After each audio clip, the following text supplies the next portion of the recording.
Sonny Bill Williams says his reason for being here is selfish, that by understanding the plight of Syria's refugees, he might be a better person.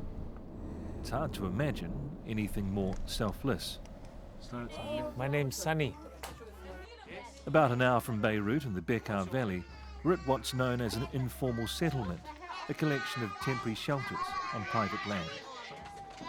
UNICEF provide a hub, a safe zone where more than 400 children can access basic schooling, medical and psychosocial support. Most of these young ones will have no memory of their former home.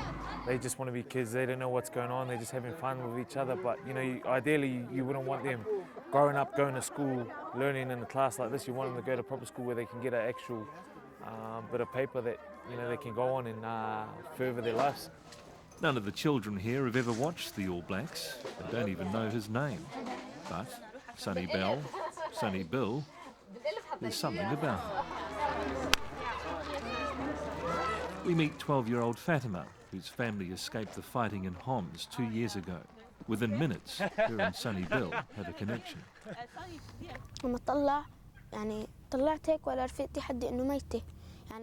If fleeing your home isn't traumatic enough, Fatima's best friend, Alia, was killed when a market they were at was bombed. Do you find it hard to trust people? Are you scared?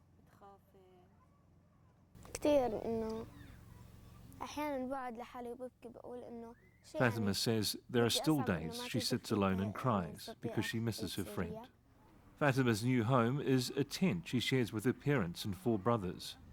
A year ago it burned down after a neighbour's house caught fire. The family salvaged the door. The tour doesn't take long. Fatima shows us the shelf she has for her prized possessions. There are 2 rooms and this cooking area. It's the toilet.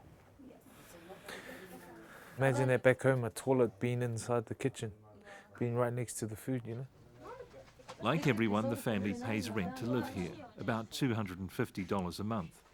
The father couldn't work, he can't work, he's got some disease that affects his joints. So the son, Amar, who's 14, he's pretty much bringing in what they need to stay there, because obviously they still have to pay to rent the house. Wow, it's a big responsibility, isn't it, for a 14-year-old? Yeah, for a 14-year-old. And Fatima, she's treated like the little angel of the family, and the boys just out there doing the hustle and bustle. Most can no longer afford the rent, so the children end up working in the landowner's fields. Or a daughter is sold into marriage, like Fatima's 12-year-old neighbour. It's hard for me to even ask these questions because you're so young, but you said you've seen a neighbour having to get married at your age. Do you feel safe moving into the future? Fatima says she doesn't believe she'll be forced into marriage, as her family is supporting her. She also says one day she wants to be a singer. And she can sing.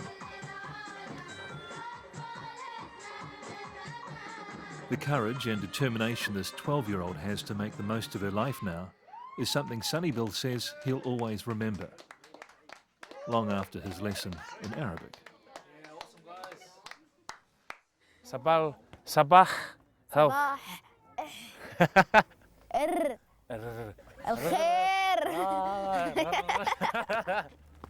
صباح الخير.